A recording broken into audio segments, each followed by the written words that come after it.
दोस्तों नमस्कार, जेतान न्यूज़ में आपका स्वागत है। मैं हाजिर हूँ आईडी खान और आप देख रहे हो जेतान का सबसे बड़ा जेतान न्यूज़ यूट्यूब चैनल। प्रशासन की सख्ती के कारण अब कुछ लोगों में सुधार हुआ है। जेतान की सड़कें अब थोड़ी सुनसान नज़र आने लगी है। अलबत्ता 2 रोज़ पहले आपने देखा होगा इस जेतान शहर की जो प्रमुख सड़कें हैं उस सड़कों का क्या हाल था।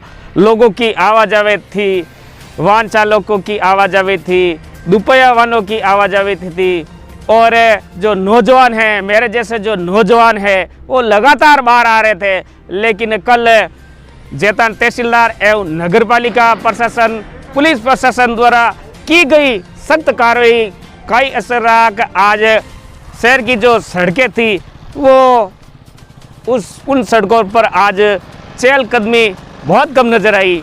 हाँ, इक्का दुक्का वाहन जो आए, लेकिन वो ज़रूरतमंद ही लोग आए, जिनको वाकई में आवश्यकता थी वो लोग ही आए। अलबत्ता आज सड़कें सुनसान रही, वीरान रही, पुलिस का भी जगह जगह पहरा रहा।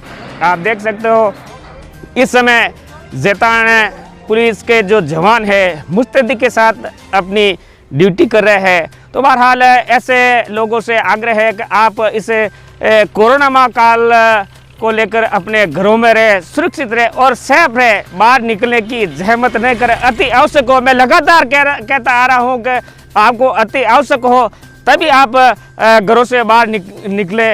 अलबत्ता आप बाहर निकलने की जहमत न करें। बाहर हो सकता है आपके आसपास है कोरोना मंडरा रहा है, लगातार कोरोना की विस्फोटक स्थिति बनी हुई है। मैं लगातार बता रहा हूँ कि जेतान में कोरोना की विस्फोटक स्थिति बनी हुई है। कुछ लोगों की मौत भी हुई है, लेकिन मैं अधिकृत रूप से इसकी पुष्टि नहीं कर सकता। लेकिन कोरोना से इस जेतान इलाके में मौतें भी हुई है। लगातार संक्रमित रोगियों की संख्या बढ़ रही है। नेत्र चिकित्सालय में जो कोविड सेंटर है उस कोविड सेंटर में भी रोगियों की संख्या बढ़ रही है। राजकीय चिकित्सालय में भी लगातार रोगी आ रहे हैं और देहाती क्षेत्रों में भी रोगी आ रहे हैं। तो बहरहाल एहतियात बरतें और पूरी तरह से सावधानी रखें। सावधानी इसका इलाज है।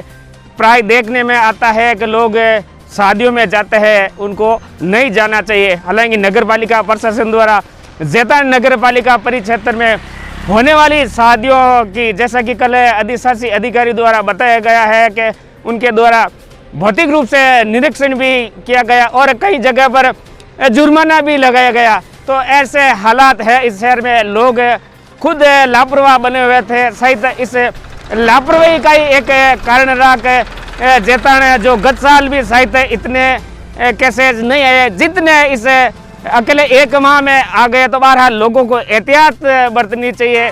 चेहरे पर मास्क मेरी तरह अब डबल मास्क लगा के रखना चाहिए। तो मैं बात करना चाहूँगा, इस समय बताना चाहूँगा कि जेतान शहर के मेहता चौराहे पर मौजूद हूँ, जहाँ ये मेहता का प्रमुख चौराहा है, जहाँ लोगों की आवाजाही इस मार्ग पर इन दिनों कम है। तो अब मैं आपको सीधा ले चलता हूँ पाली एवं जोधपुर की जिला सीमा पर, जहाँ राज्य सरकार के निर्देश अनुसार अंतर जिला सीमा को सील किया गया है। पुलिस के जवान किस तरह से वहाँ ड्यूटी दे रहे हैं, तो आज हम पड़ताल करते हैं। लेते हैं एक छोटा सा ब्रेक के बाद जल्द हाजिर होते हैं। ब्रेक के बाद फिर आपका जेतान न्यूज़ में स्वागत है। बताना चाहूँगा कि मैं इस समय जोधपुर एवं पाली जिले की सीमा पर मौजूद हूँ, जहाँ इस समय आप देख सकते हो अंतर जिला सीमा है वो पूरी तरफ से सील है। पुलिस के जवान मुस्तैद है। यहाँ आने वाले निजी वाहनों की सघन जांच पड़ताल की जाती है। आप देख पा रहे होंगे इस समय पुलिस के जवान है जो इस प्रचंड गर्मी में भी इस राष्ट्रीय राजमार्ग पर जो वाहनों की आवाजाही है उस पर पैनी नज़र रख रहे हैं। तो बहरहाल आप देख पा रहे होंगे। मैं भाई साहब से जानना चाहूँगा, क्या नाम है भाई साहब आपका? नाम जानना चाहूँगा। लोटोदी जेतान प्रकाश है सा। कहाँ गए आप? बिलड़े गए थे। आपको पता है कि निजी वाहनों की आवाजाही पर रोक लगी हुई है? रोक तो लगी हुई है वो पता है, लेकिन हवा लेके गए और क्या करेंगे, अर्जेंट था। अर्जेंट था आपका? हवा लेने जाऊँ तो अर्जेंट ही होता नहीं। लेकिन ये जो पुलिस के जवान है ये आपको रोकेंगे, आपको टोकेंगे? तो बहरहाल बताना चाहूँगा कि भाई साहब बता रहे हैं कोई आवश्यक सामाजिक कार्य के लिए आप कहीं गए हैं, तो बहरहाल लगातार यहाँ पुलिस ये बताना चाहूँगा कि राज्य सरकार द्वारा अंतर जिला सीमाओं को सील किया गया है। जो आवश्यक वाहन है, जो सरकारी वाहन है, उन वाहनों को की ही आवाजाही इस मार्गों पर होती है। अलबत्ता इस तरह से यह वाहनों को रोका जाता है। निजी वाहन है, जितने भी निजी वाहन हैं, उन निजी वाहनों की आवाजाही पर रोक लगाई गई है। आप देख पा रहे हो इस समय निजी वाहनों पर रोक लगाए जाने के बाद रोडवेज बसों का भी अधिभार बढ़ गया है। आप देख पा रहे हो इस समय रोडवेज का जो जैतान का मुख्य बस स्टैंड है, इस बस स्टैंड के क्या हालात है। एक रोडवेज की बस जो खड़ी है उसमें सवारियों का इतना अधिभार है कि वहाँ बैठ भी नहीं सकते। तो बहरहाल बताना चाहूँगा कि मैं इस समय जैतान स्थित परतीपुरा के आगे जो अंतर जिला सीमा है, परतीपुरा एवं बिलड़े के बीच जो सीमा है, उस जिला सीमा पर मौजूद हूँ। पुलिस के जवान मुस्तैदी के साथ यहाँ काम कर रहे हैं। जो जितने भी निजी वाहन आ रहे हैं उन वाहनों को रोकथाम कर रहे हैं, उनकी तलाशी ले रहे हैं और उनको कारण पूछा जा रहा है। लगातार यही हाल है, ऐसे ही हालात कुछ सरादना बॉर्डर पर है, उस बॉर्डर पर भी इसी तरह से रोका जाता। अभी कुछ देर पहले मेरी जैतान पुलिस उप अधीक्षक श्री सुरेश कुमार जी से भी बात हुई। उन्होंने बताया कि जो जैतान उपखंड क्षेत्र है, उस उपखंड क्षेत्र में जो अंतर जिला सीमा है, उन सीमाओं को इस तरह से ही सील किया गया है। यानी कि नागौर से जो लामे तक की जो सड़ती सीमा, उस सीमा पर भी ऐसे पुलिस के जवान तैनात किए गए हैं। तो सेंद्रा इलाके में सरादना बॉर्डर है जो अजमेर जिले की सीमा से सटता है, उस सीमा पर भी ऐसे ही हालात है, इस तरह से रोका जाता है। तो बहरहाल राज्य सरकार द्वारा ये अंतर जिला सीमाओं को सील किए जाने के बाद लोगों में थोड़ी परेशानी भी झेलनी पड़ी है। लेकिन इसके पीछे जो कारण माना जा रहा है वो कोरोना संक्रमण की रोकथाम के लिए ऐसे उपाय किए गए हैं। ये उपाय कारगर साबित होंगे या नहीं होंगे, ये आने वाला वक्त ही बताएगा। बहरहाल लेते हैं एक छोटा सा ब्रेक के बाद फिर जैतान न्यूज में आपका स्वागत है। बताना चाहूँगा मैं इस समय गरनिया ग्राम में मौजूद हूँ। मेरे साथ मौजूद है ग्राम के युवा समाज सेवी भाई आनंद जी गरनिया, जिनका स्वागत है। बहुत बहुत धन्यवाद आपका खान साहब।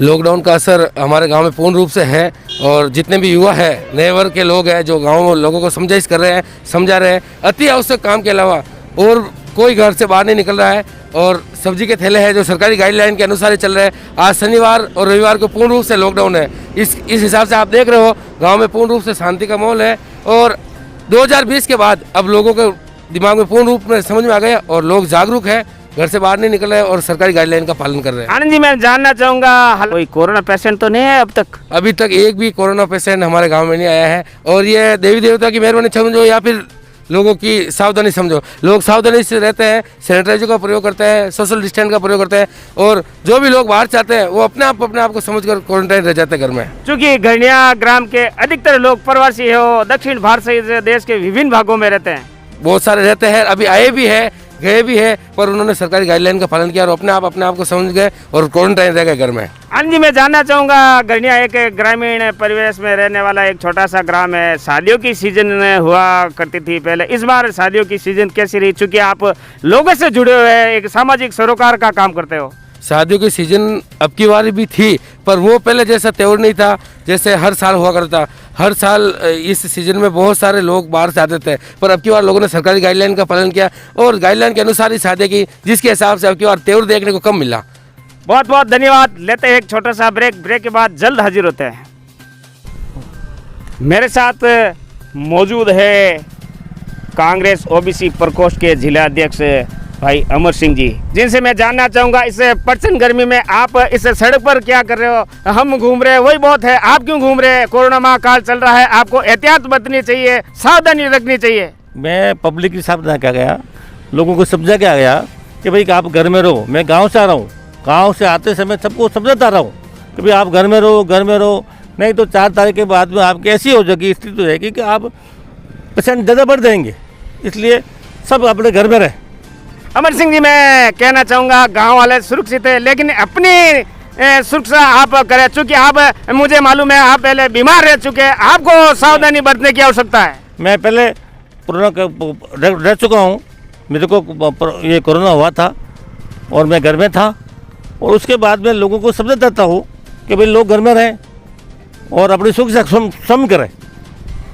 तो बहरहाल अमर सिंह जी बता रहे हैं, अमर सिंह जी ने कोरोना की पीड़ा झेल रखी है। इन्होंने बताया कोरोना के हालात क्या होते हैं, आपने सख्त रूप में देखा है। वो मैंने चयन किया है, मेरे को मालूम है कोरोना क्या है। लोग हल्के में ले रहे हैं इसे। लोग हल्के में रहे हैं, लेकिन उनको लोगों को हल्के में लेना चाहिए। मैं जानता हूँ, सुनो, मैं जानता हूँ लोग तो क्या हो मेरे साथ। मैं रात को पाँव पड़ता, मेरे को सांस की तकलीफ थी, सब कुछ था। इसलिए मैं पब्लिक को कह देता हूँ कि आप घर में रहें, सुरक्षित रहें, बस ये मेरी। ये थे भाई साहब जो कोरोना से आप पीड़ित, हालांकि सार्वजनिक नहीं करना चाहिए, लेकिन आपकी मंशा थी कि मैं लोगों को कुछ संदेश देना चाहूँगा और शायद ग्रामीणों को जागरूक करने के बाद ही आज आप वापस आए। तो आपसे बहरहाल लेते हैं एक छोटा सा ब्रेक के बाद जल्द हाजिर होते हैं। मेरी तरफ से मैंने एक हेल्पलाइन भी शुरू की है जो 24 घंटे हम लोग अवेलेबल रहते हैं, कोई ना कोई अवेलेबल रहता है उस हेल्पलाइन नंबर पे।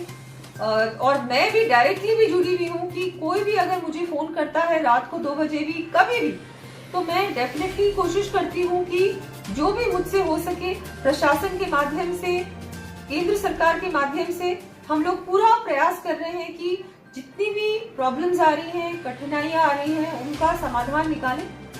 मैं तो ये कहूँगी कि ये बहुत ही मुश्किल की घड़ी है और हम सब लोग आपके साथ हैं। कभी भी कोई भी आवश्यकता हो आप बिल्कुल मुझे संपर्क करें। मुझसे जो भी प्रयास होगा मैं डेफिनेटली करूंगी, जरूर करूंगी कि मैं आपकी परेशानी को दूर कर सकूं। आमजन से अपेक्षा रहेगी कि जैसा सहयोग और जैसा सावधानी 2020 में हमने बरती थी और सुरक्षित रहे थे, वैसे ही अभी आवश्यकता है। घबराएं नहीं, चिंतित न हो। छोटे मोटे कोई लक्षण अगर नज़र आते हैं तो चिकित्सा विभाग को जरूर सूचित करें, खुद को सैंपलिंग करवाएं, सामने आए, खुद को छुपाए नहीं, लेकिन सावधानी ज़रूरी है। हमने अभी जो कानून इसको है, इसको पालना कराने के लिए कोविड में सभी लोगों की, जनता की रक्षा करने के लिए, इनकी जान माल की रक्षा करने के लिए अभी कुछ सख्ताई करने की आवश्यकता है। इसके लिए हमने जगह जगह हमने नाके लगाए हैं, हमने जाब्ता लगाया है, जिससे लोग मतलब बेवजह बाजार वगैरह में नहीं घूमें, अपने वाहन वगैरह का फालतू लेकर नहीं घूमें। इसलिए थोड़े सा हमने इनको समझाइश कर रहे हैं और कानून की जो भी है गाइडलाइन इसकी पालना करवा रहे हैं।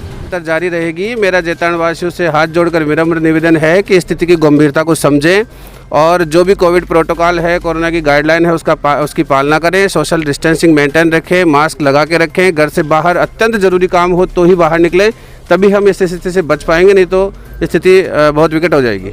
यही करूँगा जैतारण वासियों से, शहर से, कि शादी करें, उसके लिए मना नहीं है, लेकिन प्रोटोकॉल की पूरी अनुपालना करें। जो बीमारी फैल रही है वो बड़ी गंभीर है और उसको हम कंट्रोल कर पाने में संभव नहीं हो पाएंगे अगर ये चलन रहा तो।